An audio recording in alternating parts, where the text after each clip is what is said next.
ನಮಸ್ಕಾರ ಎಲ್ರಿಗೂ. ನೀವು ನೋಡ್ತಾ ಇರೋದು ಒನ್ ಇಂಡಿಯಾ ಕನ್ನಡ. ವೀಕ್ಷಕರೇ, ಈ ಸುದ್ದಿ ನಿಮಗೆ ಗೊತ್ತಾಗೇ ಆಗಿರುತ್ತೆ. ಯಾಕೆಂದ್ರೆ ಒಂದ್ ರೀತಿ ಶಾಕಿಂಗ್ ನ್ಯೂಸ್ ಅಂತಾನೆ ಹೇಳ್ಬೋದು. ಗಾಜಿಯಾಬಾದ್ ನಲ್ಲಿ ಆಗಿದ್ದು, ಮೂವರು ಅಪ್ರಾಪ್ತರು ಆನ್ಲೈನ್ ಗೇಮ್ ಆಡಿ ಆಡಿ ಒಂದ್ ರೀತಿ ಅದರ ಚಟ ಜಾಸ್ತಿ ಆಗಿತ್ತು ಏನೋ, ಒಂದ್ ರೀತಿ ವ್ಯಸನಿಗಳಾಗ್ಬಿಟ್ಟಿದ್ರು. ನಂತರ 3 ಜನ ಆತ್ಮಹತ್ಯೆನ ಮಾಡ್ಕೊಂಡ್ರು. ಇದು ನಿಜಕ್ಕೂ ಇದೇ ಕಾರಣಕ್ಕಾಗಿದ್ದ ಅಲ್ವಾ ಏನು ಅನ್ನೋದ್ರ ಬಗ್ಗೆ ಪೊಲೀಸರು ತನಿಖೆನ ಮಾಡ್ತಾ ಇದ್ದಾರೆ. ಆದ್ರೆ ಮಕ್ಕಳು ಈ ರೀತಿಯಾಗಿ ಗೇಮ್ಗಳಿಗೆ ಅಡಿಕ್ಷನ್ ಆಗ್ತಾರಲ್ಲ, ಆನ್ಲೈನ್ ಗೇಮ್ಗಳಿಗೆ. ಸೊ ಇದು ನಿಜಕ್ಕೂ ಒಂದ್ ರೀತಿ ಭಯ ಹುಟ್ಟಿಸುತ್ತೆ. ಈ ವ್ಯಸನದಿಂದ ಏನೇನ್ ಅನಾಹುತ ಆಗುತ್ತೆ ಅನ್ನೋದಕ್ಕೆ ಇದು ಜೀವಂತ ಉದಾಹರಣೆ ನಮ್ ಕಣ್ಮುಂದೆ ಇರೋದು. ಸೊ ಈ ವಿಚಾರವಾಗಿನೇ ನಾವ್ ಇವತ್ತು ಮಾತನಾಡ್ತಾ ಇದೀವಿ. ಅಂದ್ರೆ ಮಕ್ಕಳ ಮಾನಸಿಕ ಪರಿಸ್ಥಿತಿ, ಪೋಷಕರು ಮಕ್ಕಳನ್ನ ಯಾವ ರೀತಿ ಹ್ಯಾಂಡಲ್ ಮಾಡಬೇಕು, ಈ ತರದ ಒಂದಷ್ಟು ವಿಚಾರಗಳ ಬಗ್ಗೆ ಮಾತನಾಡ್ತಾ ಇದೀವಿ. ಈ ವಿಷಯಗಳನ್ನ ಮಾತನಾಡೋದಕ್ಕೆ ನಮ್ ಜೊತೆ ಇರೋದು ಭವ್ಯ ವಿಶ್ವನಾಥ್ ಅಂತ, ಆಪ್ತ ಸಮಾಲೋಚಕಿ ಇವರು, ಜೊತೆಗೆ ಸೈಕಾಲಜಿಸ್ಟ್ ಹಾಗೇನೆ ಕಪಲ್ ಥೆರಪಿಸ್ಟ್ ಕೂಡ ಹೌದು. ಸೊ ವೆಲ್ಕಮ್ ಮಾಡೋಣ.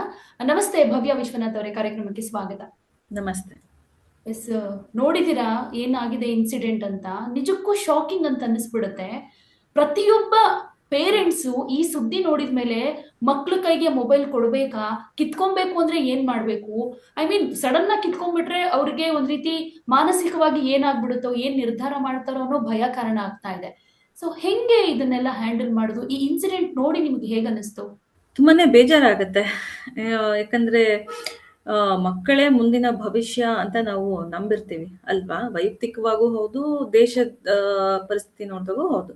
ಸೊ ಮಕ್ಕಳೇ ಭವಿಷ್ಯ ಅಂತ ನಾವು ನಂಬ್ಕೊಂಡು ಜೀವನ ಮಾಡ್ತಿರ್ಬೇಕಾದ್ರೆ ಮಕ್ಕಳೇ ಹೀಗೆ ತಮ್ಮ ಆತ್ಮಹತ್ಯೆ ಮಾಡ್ಕೊಂಡು ತಮ್ಮ ಬದುಕನ್ನೇ ಕಳ್ಕೊಂಡ್ಬಿಟ್ರೆ ಅದು ತಂದೆ ತಾಯಿ ಮುಂದೆನೆ ತುಂಬಾನೇ ಬೇಜಾರಾಗತ್ತೆ.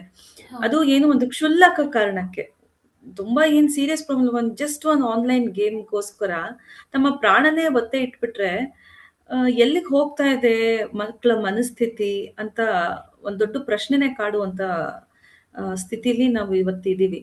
ತುಂಬಾ ಬೇಜಾರಾಗತ್ತೆ. ಹೌದು. ಬಟ್ ಇದಕ್ಕೆ ಯಾರು ಹೊಣೆ ಅಂತ ನಾವು ಹುಡ್ಕೊಂಡು ಹೋದ್ರೆ ಇದೊಂದು ಸಿಸ್ಟಮ್. ಇಲ್ಲಿ ಎಲ್ಲರೂ ಹೊಣೆ ಅಂತಾನೆ ನಾವು ನೋಡ್ಬೇಕಾಗತ್ತೆ. ಖಂಡಿತ. ಯಾವ್ದೋ ಒಬ್ಬ ವ್ಯಕ್ತಿ ಅಥವಾ ಯಾವ್ದೋ ಒಬ್ರನ್ನ ನಾವು ಕೈ ತೋರಿಸಿ ಇವರೇ ಇದಕ್ಕೆ ಕಾರಣ ಅಂತ ನಾವು ಹೇಳಕ್ಕಾಗಲ್ಲ. ಇಡೀ ವ್ಯವಸ್ಥೆನೇ ಇದಕ್ಕೆ ಕಾರಣ. ಸೊ ಆ ವ್ಯವಸ್ಥೆನಲ್ಲಿ ಫಸ್ಟ್ ಬರೋದು ಮನೆಯಿಂದ ಅಲ್ವಾ? ಸೊ ಮನೆ ಅಂತ ತಗೊಂಡ್ರೆ ತಂದೆ ತಾಯಿಗಳು ಬರ್ತಾರೆ. ನೆಕ್ಸ್ಟ್ ಮನೆ ಆದ್ಮೇಲೆ ಸ್ಕೂಲ್ಸ್. ಸೊ ಸ್ಕೂಲಲ್ಲಿ ಹೇಗಿದೆ ವಾತಾವರಣ, ಅಲ್ಲಿ ಟೀಚರ್ಸು ಬರ್ತಾರೆ, ಫ್ರೆಂಡ್ಸ್ ಬರ್ತಾರೆ. ಅದಾದ ನಂತರ ಸಮಾಜ, ಆಮೇಲೆ ಸೋಷಿಯಲ್ ಮೀಡಿಯಾ, ಆನ್ಲೈನ್ ಗೇಮಿಂಗು, ಆಮೇಲೆ ನಾವು ಸರ್ಕಾರದ ಬಗ್ಗೆ, ಕಾನೂನು ಬಗ್ಗೆ ಮಾತಾಡ್ಬೇಕಾಗತ್ತೆ. ಎಲ್ಲರೂ ಒಟ್ಟಿಗೆ ಇದಕ್ಕೆ ಹೊಣೆ ಅಂತ ನಾವು ಹೇಳ್ಬೋದು. ಖಂಡಿತ. ಇಲ್ಲಿ ಕೊರಿಯನ್ ಗೇಮ್ ಅಂದ್ರೆ ಅದು ಕೊರಿಯನ್ ಲವರ್ ಅನ್ನುವಂತ ಒಂದು ಗೇಮು. ಅವರು ಅಡಿಕ್ಟ್ ಆಗ್ಬಿಟ್ಟಿದ್ರು ಅದಕ್ಕೆ. ಮೂವರು ಅಕ್ಕ ತಂಗಿರು, 12 ವರ್ಷ, 14 ವರ್ಷ, 16 ವರ್ಷದವರು. ತುಂಬಾ ಚಿಕ್ಕವರು ಏನಲ್ಲ. ಇನ್ನೇನ್ ಸ್ವಲ್ಪ ದಿನ ಆದ್ರೆ ಪ್ರೌಢಾವಸ್ಥೆಗೆ ಬರುವಂತಹ ಹೆಣ್ಣು ಮಕ್ಕಳು ಅವರು.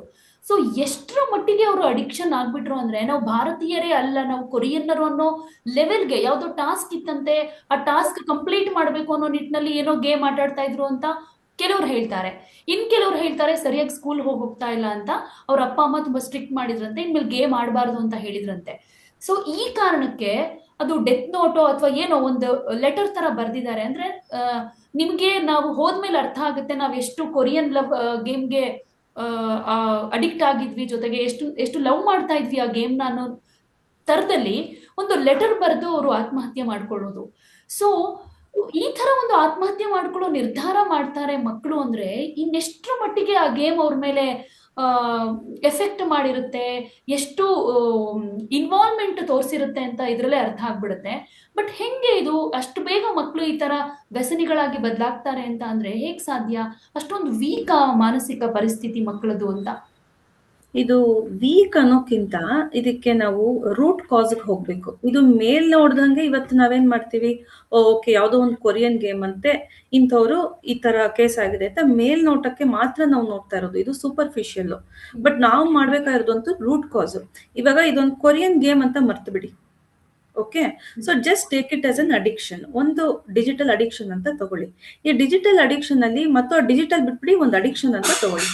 ಓಕೆ, ಸೊ ಅಡಿಕ್ಷನ್ ಅಂತಂದ್ರೆ ಇದನ್ನ ನೀವು ಹೇಗ್ ನೋಡ್ಬೇಕು ಅಂತಂದ್ರೆ, it is same as any kind of substance addiction. ಇವಾಗ ಸ್ಮೋಕ್, ಆಲ್ಕೋಹಾಲು, ಡ್ರಗ್ಸ್ ಇವೆಲ್ಲ ಅಡಿಕ್ಷನ್. ಸೊ ಇಂಥ ಅಡಿಕ್ಷನ್ಸ್ಗೆ ಏನಾಗುತ್ತೆ ಅಂತಂದ್ರೆ ಅಪ್ಪ ಅಮ್ಮ ಬೇಗ ಎಚ್ಚೆತ್ಕೊಂಡ್ಬಿಡ್ತಾರೆ.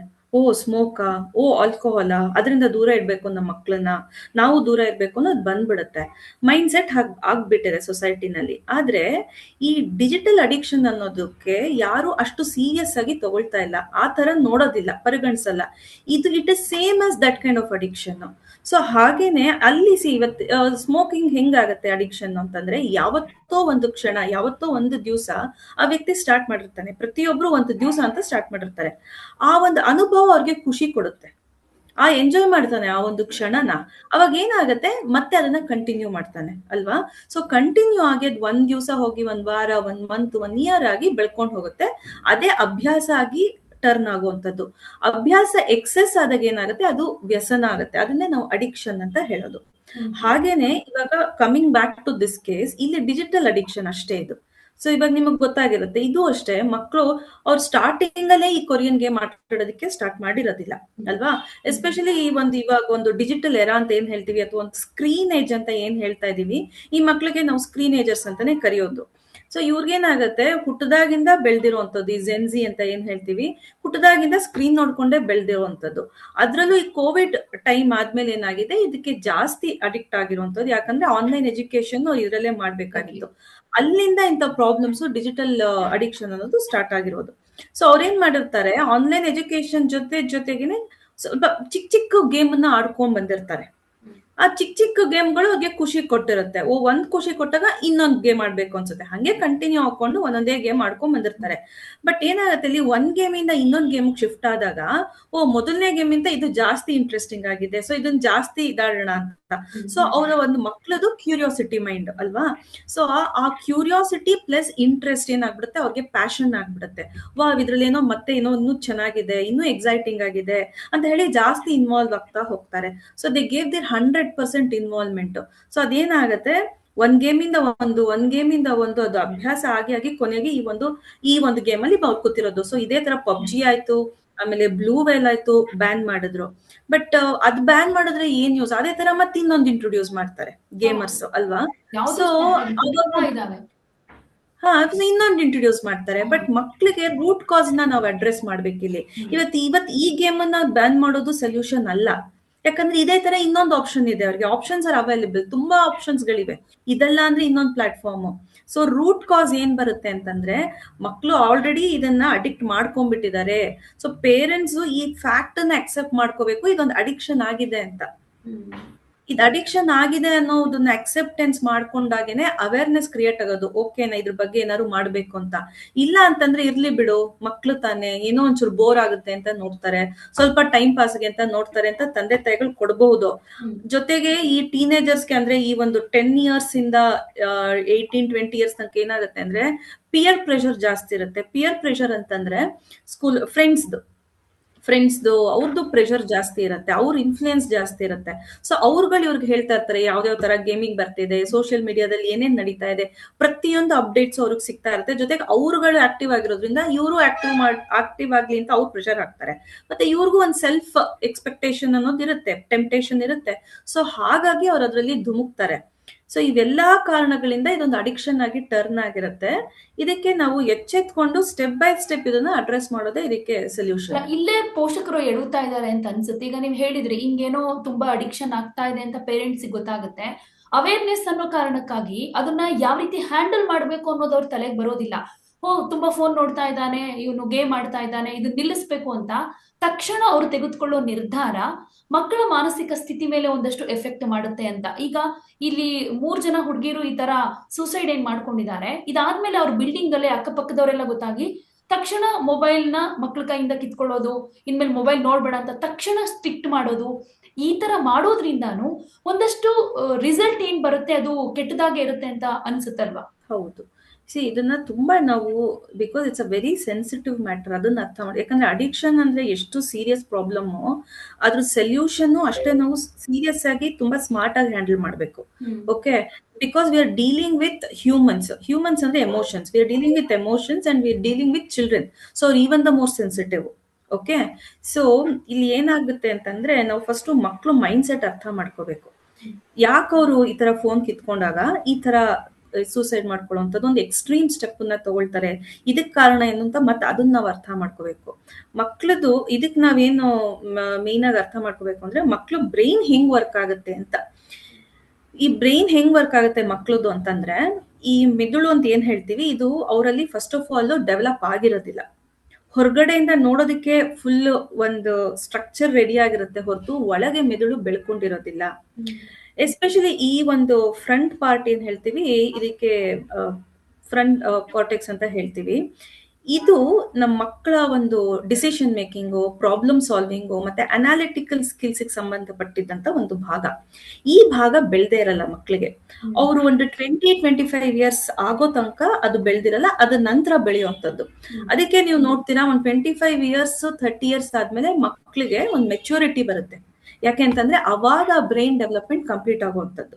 ಓಕೆ, ಸೊ ಈ ಒಂದು ಸ್ಕಿಲ್ ಸೆಟ್ಸ್ ಅವ್ರ ಹತ್ರ ಇರೋದಿಲ್ಲ. ಆದ್ರೆ ಈ ಮೆದುಳಿನ ಕೆಳಗಿನ ಭಾಗ, lower part of the brain ಅಂತ ಹೇಳ್ತೀವಿ, ಅದು ಎಮೋಷನ್ಸ್ ಸಂಬಂಧಪಟ್ಟಿದ್ದು. ನಮ್ಗೆ ಏನೇನ್ ಭಾವನೆಗಳು ಹುಟ್ಟುತ್ತೋ ಅದೆಲ್ಲ ಅಲ್ಲಿ ಆಗುವಂಥದ್ದು. ಎಸ್ಪೆಷಲಿ ಇದು ಏನೇ ಎಲ್ಲ ಎಮೋಷನ್ಸು ಅಷ್ಟೇ, ಜೊತೆಗೆ ಈ ಎಕ್ಸೈಟ್ಮೆಂಟ್ ಆಗುವಂಥದ್ದು, ಇಂಪಲ್ಸ್ ಬಿಹೇವಿಯರ್ ಅಂತ ಏನ್ ಹೇಳ್ತೀವಿ, ಇದೆಲ್ಲ ಅಲ್ಲಿ ಆಗುವಂಥದ್ದು. ಅದು ಫುಲ್ ಬೆಳ್ಕೊಂಡ್ಬಿಟ್ಟಿರುತ್ತೆ. ಸೊ ಎಮೋಷನ್ಸ್ ಸಂಬಂಧಪಟ್ಟಿದ್ ಬ್ರೈನು ಬೆಳ್ಕೊಂಡಿರುತ್ತೆ, ಬಟ್ ಅದನ್ನ ಕಂಟ್ರೋಲ್ ಮಾಡುವಂಥದ್ದು ಅಂದ್ರೆ ಈ analytical skills, decision making, problem solving ಅಂತ ಏನ್ ಹೇಳಿದೆ, ಅದು ಬೆಳ್ಕೊಂಡಿರಲ್ಲ. ಸೊ ಮಕ್ಳಿಗೆ ಏನಾಗುತ್ತೆ ಅಂತ ಸಿಚುಯೇಷನ್ ಟ್ರಿಗರ್ ಆದಾಗ ಇಂಟೆನ್ಸ್ ಎಮೋಷನ್ಸ್ ಬಂದ್ಬಿಡುತ್ತೆ.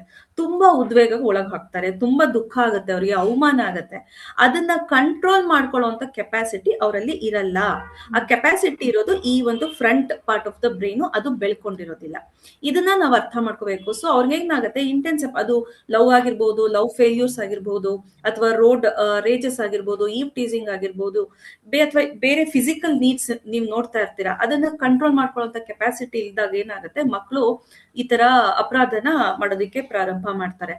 ಸೊ ಅವ್ರ ಎಮೋಷನ್ಸ್ ನ ಅವ್ರು ಕಂಟ್ರೋಲ್ ಮಾಡ್ಕೊಳ್ಳೋ ಸ್ಥಿತಿನಲ್ಲಿ ಇರೋದಿಲ್ಲ ಅನ್ನೋದನ್ನ ಫಸ್ಟ್ ನಾವು ತಂದೆ ತಾಯಿಗೆ ಅರ್ಥ ಮಾಡಿಸ್ಬೇಕು. ಯಾಕಂದ್ರೆ ಆ ಫೋನ್ ಕಿತ್ಕೊಂಡಾಗ ಅವ್ರು ಯಾವ ರೀತಿ ಅದಕ್ಕೆ ಅಡಿಕ್ಟ್ ಆಗಿರ್ತಾರೆ, ಸೊ ಅದ್ರ ಜೊತೆ ಅವ್ರ ಇನ್ವಾಲ್ವ್ಮೆಂಟ್ ಹೆಂಗಿರುತ್ತೆ, ಒಂದು ಎಮೋಷನಲ್ ಅಟ್ಯಾಚ್ಮೆಂಟ್ ಇರುತ್ತೆ. It is part of their life, it is part of their identity ಅನ್ನೋದನ್ನ ನಾವು ಅರ್ಥ ಮಾಡ್ಕೋಬೇಕು. ಅದನ್ನ ನೀವು ತಕ್ಷಣ ಹಿಂಗ್ ಕಿತ್ಕೊಂಡ್ಬಿಟ್ಟಾಗ ಮಕ್ಳಿಗೆ ಅದನ್ನ ಹೆಂಗೆ ನಿಭಾಯಿಸೋದು, ಆ ಒಂದು ಫೇಸ್ ನ, ಅದಕ್ಕೆ ಅದು ಅವ್ರಿಗೊಂದು ಫೇಲ್ಯೂರ್ ಅನ್ನಿಸ್ಬಿಡುತ್ತೆ, ಅವಮಾನ ಅನ್ನಿಸ್ಬಿಡುತ್ತೆ, ಇಗೋ ಹರ್ಟ್ ಆಗುತ್ತೆ. ಇದನ್ನ ಹೆಂಗೆ ಫೇಸ್ ಮಾಡೋದು ಗೊತ್ತಾಗದೆ ಅವ್ರು ಏನ್ ಮಾಡ್ತಾರೆ ಅಂತಂದ್ರೆ, ಓಕೆ ಇವರಿಗೆ ಪಾಠ ಕಲ್ಸೋಣ ಅಂತಾನೂ ಇರಬಹುದು, ಅಥವಾ ಆಯ್ತು ನನ್ಗಿನ್ನ ಜೀವನನೇ ಮುಗ್ದೋಯ್ತು ಅಂತ ಹೇಳಿ ತುಂಬಾ ಹತಾಶೆಯಾಗಿರ್ಬೋದು, ಅಥವಾ ಆ ಒಂದು ಗೇಮ್ ಜೊತೆ ಇರೋ ಒಂದು ಸೆಂಟಿಮೆಂಟ್ಸ್ ಇರ್ಬೋದು, ಅದು ಹೊಟ್ಟೋಯ್ತಲ್ಲ ಅಂತ ಹೇಳಿ ಅವರು ಈ ಒಂದು ಇಂಟೆನ್ಸ್ ಅಂದ್ರೆ ಎಕ್ಸ್ಟ್ರೀಮ್ ಸ್ಟೆಪ್ ತಗೊಳ್ಳುವಂತ ಒಂದು ಸಾಧ್ಯತೆ ಇರುತ್ತೆ. ಸೊ ಇದನ್ನ ನಾವು ಫಸ್ಟ್ ಅರ್ಥ ಮಾಡ್ಕೋಬೇಕು. ಅದೇ ಹ್ಯಾಂಡಲ್ ಮಾಡೋದು ಯಾವ ರೀತಿ ಅನ್ನೋದ್ರ ಮೇಲೆ ಡಿಪೆಂಡ್ ಆಗುತ್ತೆ. ಮಕ್ಕಳು ಚೇಂಜ್ ಆಗ್ತಾರಾ ಅಥವಾ ಬೇರೆ ಇನ್ಯಾವ ತರದಕ್ಕೆ ಅವರ ಬಿಹೇವಿಯರ್ ಹೇಗಿರುತ್ತೆ ಅನ್ನೋದು ಅದ್ರ ಮೇಲೆ ಡಿಪೆಂಡ್ ಆಗುತ್ತೆ. ಬಟ್ ತುಂಬಾ ಜನ ಹೇಳೋದು ಮೊಬೈಲ್ ಕೊಡೋದ್ರಿಂದಾನೇ ಹಿಂಗೆ, ಸೊ ಮೊಬೈಲ್ನೇ ಕೊಡಬಾರ್ದು ಅಂತ ಹೇಳ್ತಾರೆ. ಸೊ ಮೊಬೈಲ್ನೇ ಕೊಡಬಾರ್ದು ಅನ್ನೋದಾದ್ರೂ ನಾವು ಅದನ್ನ ಹಂತ ಹಂತವಾಗಿ ಯಾವ ರೀತಿಯಾಗಿ ಹ್ಯಾಂಡಲ್ ಮಾಡ್ತೀವಿ ಅನ್ನೋದ್ರ ಮೇಲೆ ಡಿಪೆಂಡ್ ಆಗುತ್ತೆ. ಸೊ ಇಲ್ಲಿ ಒಂದು ಚಿಂತನೆ, ಆಂಧ್ರ ಪ್ರದೇಶದ ಸರ್ಕಾರ ಈ ತರದ್ರ ಬಗ್ಗೆ ಒಂದು ಹೇಳ್ಕೊಂಡಿರೋದು, 16 ವರ್ಷದ ಒಳಗಿನ ಮಕ್ಕಳಿಗೆ ಮೊಬೈಲ್ ಬಳಕೆಯನ್ನ ನಿಷೇಧ ಮಾಡಬೇಕು ಅಂತ. ಸೊ ನಮ್ಮ ಕರ್ನಾಟಕದಲ್ಲೂ ಕೂಡ ಈ ತರದ ಒಂದು ಆಲೋಚನೆ ಜೊತೆಗೆ ಅದು ಇಂಪ್ಲಿಮೆಂಟ್ ಆಗುವಂತ ರೀತಿ ನಡ್ಕೊಂಡ್ರೆ ಸರಿ ಹೋಗುತ್ತೆ ಅದು ಅಂತ ಅನ್ಸುತ್ತಾ? ಇದನ್ನೇ ನಾನು ಫಸ್ಟ್ ಅದಕ್ಕೆ ಹೇಳಿದ್ರು, it is a system. Okay, system. Okay, entire system is responsible. Okay, ಇವಾಗ ಸರ್ಕಾರ ಆಗ್ಲಿ ಕಾನೂನಾಗ್ಲಿ ಬ್ಯಾನ್ ಮಾಡಬಹುದು. ಓಕೆ, ಅಂಡರ್ 16 ಇಂಥ ಸೋಷಿಯಲ್ ಮೀಡಿಯಾ ನೋಡೋ ಹೋಗಿಲ್ಲ, ಗೇಮ್ಸ್ ಆಡೋಂಗಿಲ್ಲ ಅಂತಂದ್ರೆ ಒಂದು ಮಟ್ಟಿಗೆ ಅದಕ್ಕೆ ನಿಮ್ಗೆ ಸೊಲ್ಯೂಷನ್ ಕೊಡುತ್ತೆ, ಇಲ್ಲ ಅಂತಲ್ಲ. ಬಟ್ ಮತ್ತೆ ಮನೆಗ್ ಬಂದ್ಮೇಲೆ ಅವರು ಎಲ್ಲಿರ್ತಾರೆ, ಯಾರ್ ಫೋನ್ ಅನ್ನ ಯೂಸ್ ಮಾಡ್ತಾ ಇದ್ದಾರೆ ಅಲ್ವಾ? ತಂದೆ ತಾಯಿಗಳು ಸೋಷಿಯಲ್ ಮೀಡಿಯಾ ಥ್ರೂ ಅವ್ರು ಲಾಗಿನ್ ಆಗ್ಬೋದಲ್ವಾ? ಒಂದ್ ಸ್ವಲ್ಪ ಪ್ರೆಷರ್ ಮಾಡಿದ್ರೆ ತಂದೆ ತಾಯಿಗಳು ಅದಕ್ಕೆ ಆಕ್ಸೆಸ್ ಕೊಡ್ತಾರೆ, ಮಾಡ್ಬೋದಲ್ವಾ? ಆಯ್ತು, ಅದನ್ನು ಆಡ್ಲಿ. ಬಟ್ ಅವ್ರು ಎಷ್ಟೋ ತನಕ ನೋಡ್ತಾ ಇದಾರೆ, ಏನ್ ಕಾಂಟೆಂಟ್ ಕನ್ಸ್ಯೂಮ್ ಮಾಡ್ತಾ ಇದಾರೆ ಅನ್ನೋದನ್ನ ಸರ್ಕಾರ ಅದನ್ನ ಮಾನಿಟರ್ ಮಾಡಕ್ಕಾಗತ್ತಾ? ಕಾನೂನು ಅದನ್ನ ಕುತ್ಕೊಂಡು ಮಾನಿಟರ್ ಮಾಡಕ್ಕಾಗತ್ತಾ? ಇಂಡಿವಿಜುವಲಿ ಪ್ರತಿಯೊಂದು ಮಗುನು ಹೆಂಗ್ ಮಾಡ್ತಿದೆ ಅಂತ ಅದನ್ನ ಕುತ್ಕೊಂಡು ನಾವು ಟ್ರ್ಯಾಕ್ ಮಾಡಕ್ಕಾಗತ್ತಾ? ಇದನ್ನ ಮಾಡ್ಬೇಕಾಗಿರೋದು ಪೇರೆಂಟ್ಸ್. ಸೊ ಇದನ್ನ ಪೇರೆಂಟ್ಸೇ ನೋಡ್ಕೋಬೇಕು. ಸೊ ಇದಕ್ಕೆ ಆಕ್ಚುಲಿ ಸೊಲ್ಯೂಷನ್ ಏನು ಅಂತಂದ್ರೆ, ಇದಕ್ಕೆ ಒಂದು ಓವರ್ ನೈಟ್ ಸರಿ ಹೋಗ್ಬಿಡ್ತಾರೆ, ಇದಕ್ಕೆ ಒನ್ ಟೈಮ್ ಸೊಲ್ಯೂಷನ್ ಇದೆ ಅಂತ ನಾವು ಹೇಳೋದಕ್ಕಾಗಲೇ, ಬಿಕಾಸ್ ಇಟ್ಸ್ ಅನ್ ಅಡಿಕ್ಷನ್. ತುಂಬಾ ಯೂಸ್ ದಿಂದ ಬಂದ್ಬಿಟ್ಟಿರುವಂತ ಒಂದು ಅಭ್ಯಾಸ, ಒಂದು ವ್ಯಸನ. ಸೊ ಅದರಿಂದ ಹೊರಗ್ ಬರೋದು ಅಂದ್ರೆ ಗೀಳ್ ಅಂತ ಏನ್ ಕರಿತೀವಿ ಹಾಗಿದು. ಸೊ ಈ ಗೀಳಿಂದ ಅವ್ರು ಹೊರಗ್ ಬರೋದಕ್ಕೂ ನಾವು ಅಷ್ಟೇ ಟೈಮ್ ಕೊಡಾಗುತ್ತೆ. ಸೊ ಒಂದ್ 5 ವರ್ಷದಿಂದ ಅವ್ರು ಈ ಒಂದು ಅಭ್ಯಾಸ ಬೆಳೆಸ್ಕೊಂಡ್ ಬಂದಿದ್ದಾರೆ ಅಂದ್ರೆ ನಾವು ಮತ್ತವ್ರಿಗೊಂದ್ 5 ವರ್ಷ ಕೊಡ್ಬೇಕು ಅಂತಲ್ಲ. 5 ವರ್ಷದಿಂದ ಬೆಳ್ಕೊಂಡ್ ಬಂದಿರೋ ಒಂದು ಚಟಕ್ಕೆ ಅಟ್ಲೀಸ್ಟ್ ನಾವು ಒಂದು 6 ಮಂತ್ಸ್ ಅನ್ನಾರು ಕೊಡ್ಬೇಕು.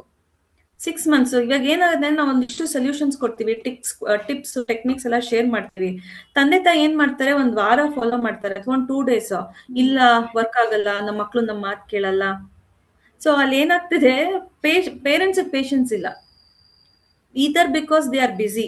ಅವರ ಒಂದು ಅಂದ್ರೆ ಎಸ್ಪೆಷಲಿ ವರ್ಕಿಂಗ್ ಪೇರೆಂಟ್ಸ್ಗೆ ಅವ್ರದ್ದೇ ಅದೊಂದು ಸ್ಕೆಡ್ಯೂಲ್, ಅವ್ರದೇ ಅದೊಂದು ಸ್ಟ್ರೆಸ್ ಇರುತ್ತೆ. ಅವ್ರ ಕಾರಣ ಅವ್ರಿಗಿದೆ. ಇನ್ನು ಮನೇಲಿರೋ ಪೇರೆಂಟ್ಸ್ಗೆ ಬೇರೆ ಬೇರೆ ತರ ಕೆಲಸಗಳಿರುತ್ತೆ. ಎಷ್ಟು ಅಂತ ನಾವು ಮಕ್ಳನ್ನ ಎಂಗೇಜ್ ಮಾಡಕ್ಕಾಗತ್ತೆ.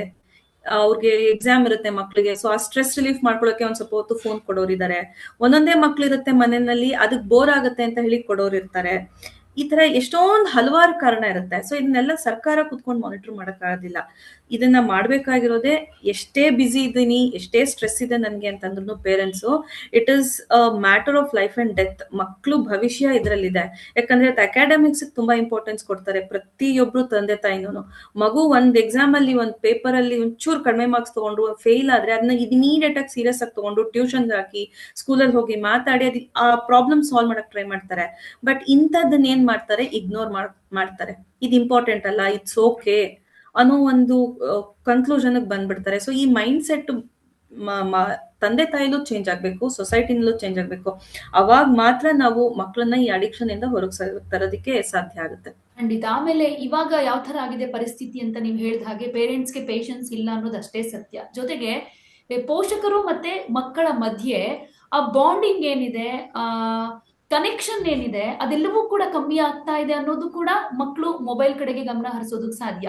ಹಿಂದೆ ಎಲ್ಲ ಅಪ್ಪ ಅಮ್ಮ ಮನೆಯಿಂದ ಹೊರಗಡೆ ಹೋಗ್ತಾ ಇದಾರೆ ಕೆಲ್ಸಕ್ಕೆ ಏನೋ ಅಂತ ಆದ್ರೆ ಮಕ್ಕಳು ಅಳ್ತಾ ಇದ್ರು, ಬಿಟ್ಟು ಹೋಗ್ತಿದ್ದಾರೆ ಅಂತ. ಈಗ ಯಾವ ತರ ಆಗಿದೆ ಅಂದ್ರೆ, ಅವ್ರು ಹೋದ್ರು ಪರವಾಗಿಲ್ಲ, ಮನೇಲಿ ಫೋನ್ ಇದೆ, ಫೋನ್ ನೋಡ್ಕೊಂಡು ಇರೋಣ ಅಂತ. ಅಂದ್ರೆ ಅಪ್ಪ ಅಮ್ಮನ ಪ್ರೀತಿಗಿಂತ ಮಕ್ಕಳಿಗೆ ಮೊಬೈಲ್ ಅನ್ನೋದು ಅಷ್ಟು ಇಂಪಾರ್ಟೆಂಟ್ ಆಗ್ತಾ ಇದೆ. ಎಂಟರ್ಟೈನ್ಮೆಂಟ್ ಆಗಿರ್ಬೋದು, ಅದನ್ನ ನೋಡ್ಕೊಂಡು ಟೈಮ್ ಸ್ಪೆಂಡ್ ಮಾಡೋದಾಗಿರ್ಬೋದು, ಇದ್ರ ಮಧ್ಯೆನೇ ಕಳೆದು ಹೋಗ್ತಾ ಇದ್ದಾರೆ ಅಂದಾಗ, ಸೊ ನೀವು ಹೇಳಿದ ಹಾಗೆ ಪೇರೆಂಟ್ಸ್ ಇದನ್ನ ಬ್ಯಾಲೆನ್ಸ್ ಮಾಡಬೇಕು, ಒಂದಷ್ಟು ಸರಿದಾರಿಗೆ ತರಬೇಕು, ಅವೇರ್ನೆಸ್ ಅನ್ನೋ ದೃಷ್ಟಿಯಲ್ಲಿ ಒಂದಷ್ಟು ಚೇಂಜ್ ಮಾಡ್ಕೊಳ್ಬೇಕು ಅನ್ನೋದಾದ್ರೂ ಹೇಗ್ ಸಾಧ್ಯ? ಈಗ ಮೊದಲೇ ಹೇಳಿದ್ರಿ ನೀವು, ಏನೋ ಸ್ವಲ್ಪ ಬೋರ್ ಆಗ್ತಾ ಇದೆ, ಸ್ವಲ್ಪ ನೋಡ್ಕೊಳ್ಳಿ ಫೋನ ಅಂತ. ಈಗ ಸಣ್ಣ ಮಕ್ಕಳಿಗೆ, 1 ವರ್ಷದ ಮಗುವಿನೇ ಊಟ ಮಾಡಿಸ್ಬೇಕಾಗಿರುತ್ತೆ, ಊಟ ಮಾಡ್ತಿರಲ್ಲ. ತಾಯಿಗೇನು, ಮಕ್ಕಳು ಹೊಟ್ಟೆ ತುಂಬಿದ್ರೆ ಸಾಕಪ್ಪ, ಹೇಗಾದ್ರೂ ಮಾಡಿ ತಿನ್ನಿಸ್ಬಿಡ್ಬೇಕು. ಅವ್ರಿಗೆ ಬೇರೆ ಯಾವ್ದೂ ದಾರಿ ಇರೋದಿಲ್ಲ. ಫೋನ್ ಕೊಡ್ತಾರೆ, ಫೋನಲ್ಲಿ ಒಂದಷ್ಟು ರೈಮ್ಸೋ ಅಥವಾ ಏನೋ ಒಂದು ತೋರಿಸ್ಕೊಂಡು ಊಟ ಮಾಡಿಸ್ತಾರೆ. ಅಲ್ಲಿಂದಾನೇ ಶುರುವಾಗ್ಬಿಡುತ್ತಲ್ಲ. ಸೊ ನೀವು ಹೇಳ್ದಾಗೆ ರೂಟ್ ಕಾಸ್ ಅಂತ ಬಂದಾಗ ಅಲ್ಲಿಂದಾನೇ ಚೇಂಜ್ ಮಾಡ್ಬೇಕು ಅಂದ್ರೆ ಏನೇನು ಬೇರೆ ಬೇರೆ ಆದಂತ ಮಾರ್ಗಗಳು ಇರುತ್ತೆ ಇದಕ್ಕೆ ಅಂತ? ಹೌದು. ಯಾಕಂದ್ರೆ ಇವತ್ತು ನೀವು ನೋಡ್ತಿರೋ ಏಜ್ ಈ ಕೇಸಲ್ಲಿ 13, 14 ಆ ತರ ಇರೋಂಥದ್ದು. ಬಟ್ ಇವಾಗ ಅಡಿಕ್ಷನ್ ಅನ್ನೋದು ಚಿಕ್ಕ ಮಕ್ಳಿಗೆ ಬಂದ್ಬಿಟ್ಟಿದೆ. 5-6 ಇಯರ್ಸ್ಗೆ ಅಡಿಕ್ಷನ್ ಸ್ಟಾರ್ಟ್ ಆಗ್ಬಿಟ್ಟಿರುವಂತದ್ದು. ಯಾಕಂದ್ರೆ ಅವರು ಆಕ್ಚುಲಿ ಬಿಫೋರ್ ಡೆಲಿವರಿ ಅಂದ್ರೆ ಬಿಫೋರ್ ಬರ್ತ್ ಹೊಟ್ಟೆನಲ್ಲಿ ಇರೋಗಿಂದಾನೇ ಈ ಅಡಿಕ್ಷನ್ ಸ್ಟಾರ್ಟ್ ಆಗುತ್ತೆ. ಯಾಕಂದ್ರೆ ತಾಯಿ ಸದಾ ಫೋನ್ ನೋಡ್ತಿರೋದ್ರಿಂದ ಅಲ್ಲಿಂದಾನೇ ಮಗು ಎಕ್ಸ್ಪೋಜರ್ ಸ್ಟಾರ್ಟ್ ಆಗಿ ಹೋಗಿರುತ್ತೆ. ಸೊ ಆ ರೇಡಿಯೇಷನ್ ಅನ್ನೋದು ಮಗುಗಾಗ್ಲೇನೆ ಬಿಫೋರ್ ಬರ್ತ್ ಇಟ್ ಸೆಲ್ಫ್ ಆ ರೇಡಿಯೇಷನ್ ಕ್ಯಾಚ್ ಮಾಡ್ಬಿಟ್ಟಿರುತ್ತೆ ಮಗು. ಇನ್ನು ಡೆಲಿವರಿ ಆದ್ಮೇಲೆ ಅಂತೂ ಕೇಳ್ಬೇಕಾ, ಫೋಟೋಸ್ ತೆಗೆಯೋದ್ರಿಂದ ಸ್ಟಾರ್ಟ್ ಆಗುತ್ತೆ. ಮಗು ಫೋಟೋಸ್ ವಿಡಿಯೋಸ್ ತೆಗೆಯೋದ್ರಿಂದ ಹಿಡಿದು ಊಟ ಮಾಡ್ಸೋದ್ರಿಂದ, ನಿದ್ದೆ ಮಾಡ್ಸೋದ್ರಿಂದ ರೈಮ್ಸ್ ಅಂತ ಶುರುವಾಗಿರೋದು ಅದು ಫಾರ್ ಎವರ್ ಸ್ಟಾರ್ಟ್ ಆಗುವಂತದ್ದು. ಸೊ ಇವಾಗ ಇಲ್ಲಿ 2 ತರ ನೋಡ್ಬೋದು. ಒಂದು, ಇವಾಗ ಹುಟ್ಟಿರುವಂತ ಮಕ್ಳಿಗೆ ಅವ್ರಿಗೆ ಒಂದು ಅಪರ್ಚುನಿಟಿ ಇದೆ, ಅಂದ್ರೆ ಇನ್ನೂ ಒಂದು ಅವಕಾಶ ಇದೆ ಈ ಅಡಿಕ್ಷನ್ ಮಕ್ಳಿಗೆ ಆಗ್ದಿರೋ ಹಂಗೆ ನೋಡ್ಕೊಳ್ಳುವಂತ ತಂದೆ ತಾಯಿಗಳು ನೋಡ್ಕೋಬಹುದು. ಆ ಊಟ ಮಾಡೋವಾಗ ಎಸ್ಪೆಷಲಿ ಅದೊಂದು ಮಿತ್ ಆಗ್ಬಿಟ್ಟಿದೆ. ಮಿತ್ ಅಂದ್ರೆ, ನಾನ್ ಪರ್ಸನಲಿ ಎಷ್ಟೊಂದ್ ಜನ ತಂದೆ ತಾಯಿಗೆ ಹೇಳಿದೀನಿ, ಯಾಕೆ ಫೋನ್ ತೋರಿಸ್ಕೊಂಡ್ ಮಕ್ಳಿಗೆ ಊಟ ಮಾಡಿಸ್ತಾ ಇದ್ದೀರಾ ಅಂತ. ಅವ್ರು ಹೇಳೋದು ಒಂದೇ ಉತ್ತರ, ಊಟ ಮಾಡೋದಿಲ್ಲ. ಮತ್ತೆ ಆ ಮಗು ಹುಟ್ಟಿದಾಗ ಆ ಫೋನ್ ಜೊತೆ ಅದು ಟ್ಯಾಕಲ್ ಮಾಡುತ್ತಲ್ಲ, ಆ ಇಂಟ್ರೆಸ್ಟ್ ತೋರಿಸ್ತಲ್ಲ, ಅಪ್ಪ ಅಮ್ಮಗ ಅದನ್ನ ನೋಡಿ ಖುಷಿ ಆಗುತ್ತೆ. ಅಯ್ಯೋ ನನ್ ಮಗು ಎಷ್ಟು ಸ್ಮಾರ್ಟ್ ಆಗಿದೆ ನೋಡಿ, ಎಷ್ಟು ಅದಿಲ್ದೆ ಅದ್ ಎಷ್ಟು ಚೆನ್ನಾಗಿ ರೆಸ್ಪಾಂಡ್ ಮಾಡುತ್ತೆ, ಅದ್ ಕಿತ್ಕೊಂಡು ಮಾಡ್ತಾ ಇದೆ ಮಗು ಅಂದ್ರೆ ಅವ್ರಿಗೆ ಒಂಥರ ಪ್ರೌಡ್ ಫೀಲು, ಇಷ್ಟು ಚಿಕ್ಕ ವಯಸ್ಸಿಗೆ ಇದೆಲ್ಲ ಕಲ್ತು ಬಿಟ್ಟಿದ್ಯಲ್ಲ ಅಂತ. ಹಾ, ಆ ತರ ಮಾಡಿ ಅಭ್ಯಾಸ ಅದೇ ಅವರೇ ಅದಕ್ಕೆ ತಳ್ತಾ ಇದಾರೆ ಅಡಿಕ್ಷನ್ಗೆ. ಇಲ್ಲ, ಅದನ್ನ ಆ ಒಂದು ಮೈಂಡ್ ಸೆಟ್ ಅನ್ನ ಚೇಂಜ್ ಮಾಡ್ಕೊಳ್ಳಿ. ಇವತ್ತು ನೀವು ಮಗುಗೆ ಫೋನ್ ಇಲ್ದೇನೆ ಆ ಮಗುಗ್ ಊಟ ಮಾಡಿಸ್ತಿದಾರ ಅಂದ್ರೆ it shows your parenting skills. ಮುಂಚೆ ಹಾಗಾದ್ರೆ ಫೋನ್ ಇಟ್ಕೊಂಡೇ ಊಟ ಮಾಡಿಸ್ತಾ ಇದ್ರ ಮಕ್ಳಿಗೆ. ನಿಮಗೆ ಒಂದು ತಾಯಿಯಾಗಿ ಅಥವಾ ಒಂದು ತಂದೆಯಾಗಿ ಯಾರು ಊಟ ಮಾಡಿಸ್ತಾ ಇದ್ರೋ ಮಗುಗೆ ಫೋನ್ ಇಲ್ದೆ ಊಟ ಮಾಡಿಸುವಂತ ಒಂದು ಸ್ಕಿಲ್ ಸೆಟ್ಸ್ ನಿಮಗಿಲ್ಲ ಅಂತಂದ್ರೆ ಪ್ರಾಬ್ಲಮ್ ಯಾರ್ದು ಅಂತ ನೀವ್ ಯೋಚನೆ ಮಾಡ್ಬೇಕು. ಇಟ್ಸ್ ಅ ಮ್ಯಾಟರ್ ಆಫ್ ಏನೋ ಆಕ್ಚುಲಿ ನಿಮ್ಗೆ ಅದೊಂಥರ ನಿಮ್ಮನ್ನೇ ನೀವು ಕೇಳ್ಕೋಬೇಕು, ನನಗ್ ಫೋನ್ ಇಂದ ಊಟ ಮಾಡ್ಸಕ್ ಆಗಲ್ವಾ ನನ್ ಮಗುಗೆ ಅಂತ. ಇಲ್ಲಿಂದಾನೇ ಸ್ಟಾರ್ಟ್ ಆಗ್ತಾ ಇರೋದು. ಮೊದಲು ಆ ಅಭ್ಯಾಸನ ತಪ್ಪಿಸ್ಬೇಕು. ಇದು ಇವಾಗ ತಾನೇ ಹುಟ್ಟಿರೋ ಮಕ್ಳಿಗೆ ಇದು ಒಂದು ಸೊಲ್ಯೂಷನ್ ಆದ್ರೆ, ಇನ್ನು ಆಲ್ರೆಡಿ ಬೆಳ್ಕೊಂಡ್ ಬಂದ್ಬಿಟ್ಟಿರೋದು ಅದೇ ಅಡಿಕ್ಷನ್ ಅಲ್ಲೇ ಬೆಳ್ಕೊಂಡ್ ಬಂದಿರೋದು ಲೈಕ್ 13-14 ಅಂತ ಬಂದವ್ರಿಗೆ ಏನ್ ಮಾಡ್ಬೋದು ಅಂತಂದ್ರೆ, ನಾವು ಆಕ್ಚುಲಿ ಈ 4D ಅಂತ ಹೇಳಿ ಒಂದು ಟೆಕ್ನಿಕ್ ನ ಫಾಲೋ ಮಾಡ್ತೀವಿ. 4D ಏನಪ್ಪಾ ಅಂತಂದ್ರೆ digital fasting, digital hygiene, digital literacy and digital discipline ಅಂತ 4Ds ನ ನಾವು ಫಾಲೋ ಮಾಡುವಂತದ್ದು. ಸೊ ಈ ಡಿಜಿಟಲ್ ಫಾಸ್ಟಿಂಗ್ ಏನಂತಂದ್ರೆ, ಇವಾಗ ನಾವು ಹೇಗೆ ಏಕಾದಶಿ ಬಂದಾಗ ಉಪವಾಸ ಮಾಡ್ತೀವಿ ಅಲ್ವಾ, ಸೊ ಹೇಗೆ ನಮ್ ಬಾಡಿನಲ್ಲಿ ಏನ್ ಟಾಕ್ಸಿಕ್ ಮತ್ತೆ ಎಕ್ಸೆಸ್ ಏನ್ ತಿಂದಿರ್ತೀವಿ ಅದು ಹೊರಗೆ ಹೋಗ್ಲಿ, ಒಂದು ಕ್ಲೆನ್ಸಿಂಗ್ ಪ್ರಾಸೆಸ್ ಆಗ್ಲಿ ಅನ್ನೋ ಕಾರಣಕ್ಕೆ ನಾವು ಫಾಸ್ಟಿಂಗ್ ಮಾಡುವಂಥದ್ದು. ಸೊ ಇದೇ ತರ ಈ ಡಿಜಿಟಲ್ ಕಾಂಟೆಂಟ್ ಕನ್ಸಂಪ್ಷನ್ ಆಗಿರುತ್ತೆ, ಮಕ್ಳಿಗಾಗ್ಲಿ ಅಡಲ್ಟ್ಸ್ಗಾಗ್ಲಿ ಎಲ್ಲಾರ್ಗು ನೋಡಿ ನೋಡಿ ನೋಡಿ ಒಂಥರ ಓವರ್ಲೋಡ್ ಆಗ್ಬಿಟ್ಟಿರುತ್ತೆ. ಸೊ ಇದನ್ನ ಡಿಟಾಕ್ಸ್ ಮಾಡ್ಕೋಬೇಕಲ್ವಾ, ಅವಾಗ ಕ್ಲೆನ್ಸ್ ಮಾಡ್ತಾ ಇರ್ಬೇಕು. ಸೊ ಇದಕ್ಕೆ ಏನ್ ಮಾಡ್ಬೇಕು ಅಂತಂದ್ರೆ at least once in a week, ಅದು ಸಂಡೇನ ಚೂಸ್ ಮಾಡ್ಕೊಳ್ಳಿ. ಸಂಡೇ ಚೂಸ್ ಮಾಡ್ಕೊಂಡು ಇಡೀ ಫ್ಯಾಮಿಲಿ ಡಿಟಾಕ್ಸ್ ಮಾಡ್ಬೇಕು. ಅವತ್ತು ಒಂದು ಸಂಡೇ ಯಾರು ಸೋಷಿಯಲ್ ಮೀಡಿಯಾಗೆ ಹೋಗೋಂಗಿಲ್ಲ, ನೋಡೋ ಹೋಗಿಲ್ಲ. ಓಕೆ, ಏನೋ ಆನ್ಲೈನ್ ಗೇಮ್ ಆಡೋ ಹಂಗಿಲ್ಲ, ವಾಟ್ಸ್ಆಪ್, ಇನ್ಸ್ಟಾಗ್ರಾಮ್ ಇದೇನೂ ಯೂಸ್ ಮಾಡೋಂಗಿಲ್ಲ ಎಕ್ಸೆಪ್ಟ್ ಫಾರ್ ಎಮರ್ಜೆನ್ಸಿ ಕಾಲ್ಸ್. ಇದನ್ನ ಒಂದು ರೂಲ್ ಮಾಡ್ಬೇಕು. It's our family culture. Sundays no phones ಅಂತ, ನೋ ಸೋಷಿಯಲ್ ಮೀಡಿಯಾ, ನಥಿಂಗ್ ಅಂತ. ಇದನ್ನ ತಂದೆ ತಾಯಿಗಳು ತಪ್ಪದೆ ಫಾಲೋ ಮಾಡ್ಬೇಕು ಫಸ್ಟ್. ಯಾಕಂದ್ರೆ ತಂದೆ ತಾಯಿಗಳು ಮಕ್ಳು ಮುಂದೆ ಜಾಸ್ತಿ ಫೋನ್ ನೋಡುತ್ತಾ ಇರ್ತಾರೆ. ಓಕೆ, ಸೊ ಅದರಿಂದ ಮಕ್ಳಿಗೆ ಏನ್ ಅನ್ಸುತ್ತೆ, ಅಪ್ಪ ಅಮ್ಮ ಮಾಡೋದು ನಾನ್ ಯಾಕೆ ಮಾಡ್ಬಾರ್ದು ಅಂತ ಅನ್ಸುತ್ತೆ. ಸೊ ಒಂದು ಸಂಡೇ ಅದಕ್ಕೋಸ್ಕರನೇ ಇಟ್ಬಿಟ್ಟಾಗ ಏನಾಗತ್ತೆ ಅಂತಂದ್ರೆ ಡಿಟಾಕ್ಸ್ ಆಗತ್ತೆ ಮಕ್ಳಿಗೆ. ಓಕೆ, ಒಂದ್ ಇಡೀ ದಿವಸ ಮಕ್ಳು ಸ್ಟಾರ್ಟಿಂಗ್ ಅಲ್ಲಿ ಗಲಾಟೆ ಮಾಡ್ತಾ ಇಲ್ಲ ಅಂತಲ್ಲ, ಅದು ಅಭ್ಯಾಸ ಆಗ್ತಾ ಹೋಗುತ್ತೆ. ಹೆಂಗೆ ಡಿಜಿಟಲ್ ಅಡಿಕ್ಷನ್ ಆಗುತ್ತೆ, addiction. Okay, Sundays phone use ಮಾಡಬಾರ್ದು. ಸೊ ಮಕ್ಳಿಗೆ ಒಂದ್ ಸ್ವಲ್ಪ ಹೊತ್ತು ಫೋನ್ ಬಿಟ್ಟು ಇರೋದಕ್ಕೆ, ಒಂದು ಸ್ಕ್ರೀನ್ ಬಿಟ್ಟಿರೋದಕ್ಕೆ ಅಭ್ಯಾಸ ಆಗ್ತಾ ಹೋಗುತ್ತೆ. ಈ ಒಂದು ಟೈಮ್ ಅನ್ನ ಫ್ಯಾಮಿಲಿ ಬಾಂಡಿಂಗ್ಗೆ ಅವರು ಯೂಸ್ ಮಾಡ್ಕೋಬೇಕು. ಮಕ್ಳ ಜೊತೆ ಆದಷ್ಟು ಟೈಮ್ ಸ್ಪೆಂಡ್ ಮಾಡೋದು, ಅವ್ರ ಭಾವನೆಗಳನ್ನ ಐಡೆಂಟಿಫೈ ಮಾಡೋದಕ್ಕೆ, ಅದನ್ನ ಎಕ್ಸ್ಪ್ರೆಸ್ ಮಾಡೋದಕ್ಕೆ, ಮತ್ತೆ ಅವ್ರ ಇಂಟೆನ್ಸ್ ಎಮೋಷನ್ಸ್ ಏನಿರುತ್ತೆ ಅದನ್ನ ಹೆಂಗೆ ಕಂಟ್ರೋಲ್ ಮಾಡ್ಕೊಳ್ಳೋದು, ಇದ್ರ ಬಗ್ಗೆ ಎಲ್ಲ ತಂದೆ ತಾಯಿಗಳು ಮಕ್ಳ ಜೊತೆ ಕುತ್ಕೊಂಡು ಡಿಸ್ಕಸ್ ಮಾಡ್ಬೇಕು, ಚರ್ಚೆ ಮಾಡ್ಬೇಕು. ಮತ್ತೆ ಅವ್ರಿಗೆ ಏನ್ ನಡೀತಾ ಇದೆ ಆ ಮಕ್ಳಲ್ಲಿ, ಅವ್ರ ತಲೆಯಲ್ಲಿ ಏನೇನ್ ನಡೀತಾ ಇದೆ, ಏನೇನ್ ಕಾಂಟೆಂಟ್ ನೋಡಿದ್ದಾರೆ, ಅವ್ರ ಮನಸ್ಸಲ್ಲಿ ಏನಾದ್ರು ಡಿಸ್ಟರ್ಬೆನ್ಸ್ ಗಳಿದ್ಯಾ, ಅವ್ರಿಗೆ ಯಾವ್ದಾದ್ರು ಒಂದು ವಿಷಯ ಕೊರಿತಾ ಇದೆಯಾ, ಅವ್ರ ಏನಾದ್ರು ತೊಂದರೆನಲ್ಲಿದಾರ, ಪ್ರತಿಯೊಂದು ಮಕ್ಕಳು ಓಪನ್ ಆಗಿ ತಂದೆ ತಾಯಿ ಜೊತೆ ಕಮ್ಯುನಿಕೇಟ್ ಮಾಡಂಗೆ ಒಂದು ಒಂದು ವಾತಾವರಣನ ಸೃಷ್ಟಿ ಮಾಡ್ಬೇಕು. ಆ ವಾತಾವರಣ ಸೃಷ್ಟಿ ಇರ್ಲಿಲ್ಲ, ಅಲ್ಲಿ ಎಲ್ಲಿ ಒಂದು ಗ್ಯಾಪ್ ಇದೆಯೋ ಅಂತ ಗ್ಯಾಪ್ಸ್ ಗಳನ್ನೇ ಇವತ್ತು ನೀವೇನ್ ಕೇಸ್ ನೋಡ್ತಾ ಇದಿರಲ್ಲ, ಇಂಥ ಕೇಸ್ಗಳಾಗೋದು. ಎಲ್ಲಿ ಒಳ್ಳೆ ಕಮ್ಯುನಿಕೇಶನ್ ಇರುತ್ತೋ ತಂದೆ ತಾಯಿ ಮಧ್ಯ, ಮತ್ತೆ ಮಕ್ಳ ಮಧ್ಯ, ಅಲ್ಲಿ ಇಂಥ ಕೇಸಸ್ ಆಗಲ್ಲ. ಯಾಕಂದ್ರೆ ಮಕ್ಳು ಸೇಫ್ ಆಗಿರ್ಬೇಕಾಗಿರೋದೇ ಮನೆಯಲ್ಲಿ ಅಲ್ವಾ, ಇದಕ್ಕಿಂತ ಸೇಫ್ಟಿ ಎಲ್ಲಿರುತ್ತೆ ನೀವೇ ಹೇಳಿ. ಇಂತಹ ಸೇಫೆಸ್ಟ್ ಪ್ಲೇಸ್ ಅಲ್ಲಿ ಮಕ್ಳು ಈ ತರ ಪ್ರಾಣ ಕಳ್ಕೊಳ್ತಾರೆ ಅಂತಂದ್ರೆ ತಂದೆ ತಾಯಿ ಗೊತ್ತಿಲ್ದಂಗೆ ಎಷ್ಟು ಗ್ಯಾಪ್ ಇಲ್ಲಿ ಬೆಳೆದ್ ಬಿಟ್ಟಿದೆ, ಎಷ್ಟು ಒಂದು ಅಂತರ ಬಂದ್ಬಿಟ್ಟಿದೆ, ನೀವು ಯೋಚನೆ ಮಾಡಿ. ಇದಕ್ಕೆ ನಾವು ಎಮೋಷನಲ್ ಡಿಸ್ಟೆನ್ಸ್ ಅಂತ ಹೇಳ್ತೀವಿ. ಎಮೋಷನಲ್ ಡಿಸ್ಟೆನ್ಸ್ ಅಂದ್ರೆ ಭಾವನಾತ್ಮಕವಾದ ಒಂದು ಅಂತರ ಸೃಷ್ಟಿ ಆಗ್ಬಿಟ್ಟಿದೆ ತಂದೆ ತಾಯಿಗಳ ಮಧ್ಯ ಮತ್ತೆ ಮಕ್ಳ ಮಧ್ಯ. ತಂದೆ ತಾಯಿಗಳು ಅವ್ರ ಪಾಡಿಗಿರ್ತಾರೆ, ಮಕ್ಳು ಅವ್ರ ಪಾಡಿಗಿರ್ತಾರೆ. ಎಲ್ಲಾರ ಫೋಕಸ್ ಅಕಾಡೆಮಿಕ್ಸ್. ಮಕ್ಳು ಚೆನ್ನಾಗ್ ಓದ್ತಾ ಇದಾರಾ, ಆಯ್ತು ಬಿಡಿ, ಇನ್ನೇನ್ ಪ್ರಾಬ್ಲಮ್, ಫೋನ್ ನೋಡ್ಕೊಳ್ಳಿ. ಅವ್ರು ಏನ್ ನೋಡ್ತಿದ್ದಾರೆ, ಏನೋ ನೋಡ್ಕೊಳ್ತಾರೆ, ಏನೋ ಒಂದ್ ಆಟಾಡ್ತಾರೆ ಬಿಡು ಅನ್ನೋ ಒಂದು ಕೇರ್ಲೆಸ್ನೆಸ್ ತಂದೆ ತಾಯಿಗಳಿಗೆ. ಇದೇನಂದ್ರೆ ಈ ಸ್ಕ್ರೀನ್ ನೋಡ್ತಾ ಇರ್ಬೇಕಾದ್ರೆ ಎವ್ರಿ 20 minutes ಸ್ಕ್ರೀನ್ ಇಂದ ದೂರ ಹೋಗಿ 20 meters ದೂರ ನೋಡಿ 20 times ಬ್ಲಿಂಕ್ ಮಾಡುವಂತದ್ದು. ಸೊ ಇದರಿಂದ ಏನ್ ಆಗುತ್ತೆ ಅಂದ್ರೆ ಫಿಸಿಕಲ್ ಇಂಪ್ಯಾಕ್ಟ್ ಏನಿರುತ್ತೆ ಅದ್ರ ನೆಕ್ ಮೇಲೆ ಅಥವಾ ನಮ್ಮ ಒಂದು ಐ ಸೈಟ್ ಮೇಲೆ, ಇಲ್ಲ ಬಾಡಿ ಪಾಸ್ಚರ್, ಇದನ್ನ ನಾವು ತಡಿಬಹುದು ಆ ಇಂಪ್ಯಾಕ್ಟ್ ನ. ಜೊತೆಗೆ ನಮ್ಗೆ ಮೆಂಟಲಿನೂ ಅದರಿಂದ ಒಂದ್ ಸ್ವಲ್ಪ ರಿಲೀಫ್ ಸಿಗುವಂತದ್ದು. ನೆಕ್ಸ್ಟ್ ಇನ್ನು ಡಿಜಿಟಲ್ ಲಿಟ್ರಸಿ. ಸೊ ಈ ಲಿಟ್ರಸಿ ನಲ್ಲಿ ಏನಾಗುತ್ತೆ ಅಂದ್ರೆ ಅವೇರ್ನೆಸ್ ಕ್ರಿಯೇಟ್ ಮಾಡೋದು. ಸೊ ನೀವು ಯಾವ ತರ ಕಾಂಟೆಂಟ್ ನೋಡ್ತಾ ಇದ್ದೀರಾ, ಆ ಕಾಂಟೆಂಟ್ ನಿಮ್ಮನ್ನ ಎಷ್ಟು ಕನ್ಸ್ಯೂಮ್ ಮಾಡ್ತಾ ಇದೆ, ಯಾವ ತರ ಪ್ಲಾಟ್ಫಾರ್ಮ್ಗೆ ನೀವು ಎಕ್ಸ್ಪೋಸ್ ಆಗ್ತಿದ್ದೀರಾ, ಯಾವ ತರ ಗೇಮ್ಸ್ ಆಡ್ತಾ ಇದ್ದೀರಾ, ಇದ್ರ ಬಗ್ಗೆ ಮಕ್ಕಳಿಗೆ ಅವೇರ್ನೆಸ್ ಕ್ರಿಯೇಟ್ ಮಾಡೋದು. ಜೊತೆಗೆ ಸೈಬರ್ ಸೇಫ್ಟಿ, ಬಿಕಾಸ್ ಇವಾಗ ಸೈಬರ್ ಕ್ರೈಮ್ಸ್ ಮತ್ತೆ ಹೌದು ಸೈಬರ್ ಸ್ಟ್ರೆಸ್ ಜಾಸ್ತಿ ಆಗಿರೋದು ಟೀನೇಜರ್ಸ್ ಅಲ್ಲಿ. ಅದು ಗೇಮಿಂಗ್ ಇಂದ ಇರ್ಬೋದು, ಸೋಷಿಯಲ್ ಮೀಡಿಯಾ ಇಂದ ಇರ್ಬೋದು. ಇದರಿಂದ ಹಲವಾರು ಸಮಸ್ಯೆಗಳಿದೆ. ಲೈಕ್ ನೀವೇ ನೋಡಿ, ಕಂಪಲ್ಸಿವ್ ಸ್ಕ್ರಾಲಿಂಗ್ ಇರ್ಬೋದು, ಅಥವಾ ಲೋ ಸೆಲ್ಫ್ ಎಸ್ಟೀಮು, ಮತ್ತೆ ಸೋಷಿಯಲ್ ಕಂಪ್ಯಾರಿಸನ್ಸ್, ಮತ್ತೆ ಸೈಬರ್ ಬುಲಿಂಗ್ ಅಂತ ಏನ್ ಹೇಳ್ತೀವಿ, ಇದೆಲ್ಲಾನು ಆಗ್ತಾ ಇರೋದು. ಸೊ ಇದನ್ನೇ ಸೈಬರ್ ಸ್ಟ್ರೆಸ್ ಅಂತ ಹೇಳ್ತೀವಿ. ಜೊತೆಗೆ ಸೇಫ್ಟಿನೂ ಇಲ್ಲ, ಕ್ರೈಮ್ಸ್ ಗಳ. ಸೊ ಇದ್ರ ಎಲ್ಲಾದ್ರ ಬಗ್ಗೆ ನಾವು ಮಕ್ಕಳಿಗೆ ಅವೇರ್ನೆಸ್ ಕ್ರಿಯೇಟ್ ಮಾಡೋದು. ಇದಕ್ಕೆ ಡಿಜಿಟಲ್ ಲಿಟ್ರಸಿ ಅಂತ ಕರಿತೀವಿ. ಸೊ ಇದನ್ನು ಮಾಡ್ಬೇಕು.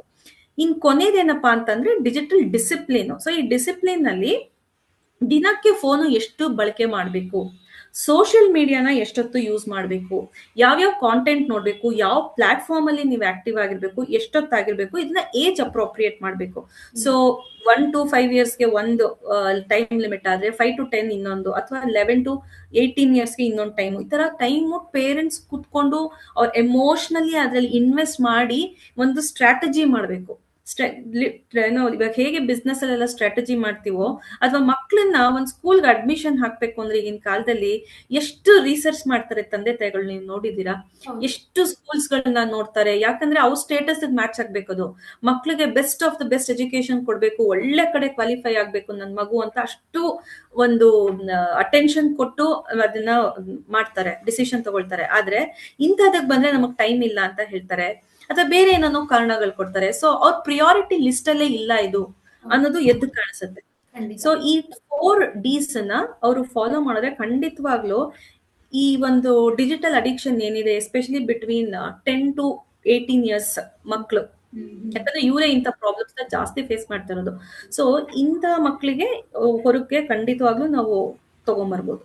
ಓಕೆ. ಸೊ ಕೊನೆಯದಾಗಿ ಈ ಒಂದು ಇನ್ಸಿಡೆಂಟ್ ಮತ್ತೆ ಎಚ್ಚೆತ್ಕೊಳ್ಬೇಕು, ಪೋಷಕರಾಗಿರ್ಬೋದು, ಮಕ್ಕಳಾಗಿರ್ಬೋದು, ಒಂದು ಮೆಸೇಜ್ ಕೊಡ್ತೀರಾ ಅನ್ನೋದಾದ್ರೆ ಏನ್ ಹೇಳೋದಕ್ಕೆ ಇಷ್ಟಪಡ್ತೀರಾ? ಮೆಸೇಜ್ ಕೊಡ್ಬೇಕು ತುಂಬಾ ಇದೆ ಆಕ್ಚುಲಿ, ಹೇಳ್ಬೇಕು ಅಂತಂದ್ರೆ.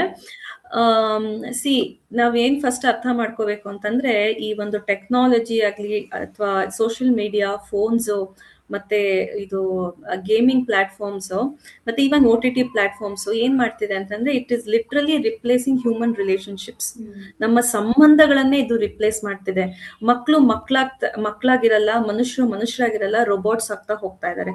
The main difference between humans and robots is emotions, ಮತ್ತೆ ಕಾಗ್ನಿಟಿವ್ ಪವರ್. ಕಾಗ್ನಿಟಿವ್ ಪವರ್ ಅಂದ್ರೆ ಬುದ್ಧಿಶಕ್ತಿ, ಮತ್ತೆ ನಮ್ಗಿರುವಂತ ಒಂದು ಎಮೋಷನ್ಸ್ಗಳು, ಭಾವನೆಗಳು. ಇದು ರೋಬೋಟ್ಸ್ ಅಲ್ಲಿ ಇರಲ್ಲ. ಬಟ್ ನಾವ್ ಈ ತರ ಅಡಿಕ್ಟ್ ಆಗ್ತಾ ಹೋಗ್ತಾ ಇದ್ರೆ ಟೆಕ್ನಾಲಜಿಗೆ, ಏನಾಗ್ತೀವಿ, ನಾವು ರೋಬೋಟ್ಸ್ ಆಗ್ತಾ ಹೋಗ್ತೀವಿ. ಅಂಡ್ ತಂದೆ ತಾಯಿಗಳು ಇದನ್ನ ಅರ್ಥ ಮಾಡ್ಕೋಬೇಕು. ಆಗ್ತಿಲ್ಲ, ರೋಬೋಟ್ಸ್ ಆಗ್ತಾ ಹೋಗ್ತಾ ಇದಾರೆ. ರೋಬೋಟ್ಸ್ ಆಗಿರೋ ಕಾರಣಕ್ಕೇನೆ ಇವತ್ತು ನೋಡಿ, ಮತ್ತೆ ರಿಪ್ಲೇಸ್ ಮಾಡ್ತಾ ಇದೆ. ಎಷ್ಟು ಚೆನ್ನಾಗಿ ಸಂಬಂಧಗಳನ್ನ ರಿಪ್ಲೇಸ್ ಮಾಡ್ತಿದೆ ಅನ್ನೋದು ಇವತ್ತಿನ ಕೇಸೇ ಬೆಸ್ಟ್ ಎಕ್ಸಾಂಪಲ್. ಆ ಮಕ್ಳಿಗೆ ತಂದೆ ತಾಯಿ ಬೇಕಾಗಿಲ್ಲ, ತಂದೆ ತಾಯಿ ಭಾವನೆಗಳಿಗೆ ಏನು ಬೇಕಾಗಿಲ್ಲ, ಈ ಬದುಕಿನ ಬೆಲೆ ಏನು ಅಂತಾನೆ ಗೊತ್ತಾಗ್ತಿಲ್ಲ ಮಕ್ಳಿಗೆ. ಅಷ್ಟು ಆ ಮಟ್ಟಿಗೆ ಈ ಟೆಕ್ನಾಲಜಿ ಅನ್ನೋದು, ಈ ಒಂದು ಗೇಮಿಂಗ್ ಅನ್ನೋದು, ಸೋಷಿಯಲ್ ಮೀಡಿಯಾ ಅನ್ನೋದು ಅವ್ರ ಲೈಫ್ ಅನ್ನ ಆಕ್ಯುಪೈ ಮಾಡ್ಬಿಡ್ತು, ರಿಪ್ಲೇಸ್ ಮಾಡ್ಬಿಡ್ತು. ಅದಕ್ಕೆ ಅವ್ರಿಗೆ ಬೇಕಾಗೇ ಇಲ್ಲ, ಅದೇ ಲೈಫ್ ಅಂತ ಹೇಳ್ಬಿಟ್ಟು ಅದ್ರ ಹಿಂದೆನೆ ತಮ್ಮ ಪ್ರಾಣನೇ ಒತ್ತೆ ಇಟ್ಟು ಹೊಟ್ಟೋಗ್ಬಿಟ್ರು. ಸೊ ಇದನ್ನ ನೀವ್ ಅರ್ಥ ಮಾಡ್ಕೊಂಡ್ರೆ, ನಾವ್ ಆಕ್ಚುಲಿ ಸರ್ಕಾರ ಆಗ್ಲಿ, ಕಾನೂನಾಗ್ಲಿ, ಅಥವಾ ನಮ್ಮಂತ ಸೈಕಾಲಜಿಸ್ಟ್, ಸೈಕಿಯಾಟ್ರಿಸ್ಟ್ಗಳು ಸೊಲ್ಯೂಷನ್ಸ್ ಕೊಡೋದೇ ಬೇಡ. ತಂದೆ ತಾಯಿಗಳೇ ಎಚ್ಚೆತ್ಕೊಂಡ್ಬಿಟ್ರೆ ಸೊಲ್ಯೂಷನ್ಸ್ ಅವ್ರವ್ರ ಮನೇಲಿ ಅವ್ರವರೇ ಹುಡ್ಕೊಂಡ್ಬಿಡ್ತಾರೆ ಇನ್ಸ್ಟೆಂಟ್ ಆಗಿ. ಇದನ್ನ ಅರ್ಥ ಮಾಡ್ಕೊಳ್ಳಿ. ಸೊ ನಮ್ ಮಗು ಮನುಷ್ಯ ಆಗಿರ್ಬೇಕಾ, ಒಂದು ಈ ದೇಶಕ್ಕೆ ಭವಿಷ್ಯ ಆಗಿರ್ಬೇಕಾ, ಅಥವಾ ರೋಬೋಟ್ ಆಗ್ಬೇಕಾ, ಇಂತಹ ಒಂದು ಕೆಟ್ಟ ಮನಸ್ಥಿತಿಗೆ ಮಕ್ಕಳು ಒಳಗಾಗ್ಬೇಕಾ ಅಂತ ನೀವು ಪ್ರಶ್ನೆ ಕೇಳ್ಕೊಂಡ್ರೆ ಉತ್ತರ ಸಿಕ್ಬಿಡುತ್ತೆ.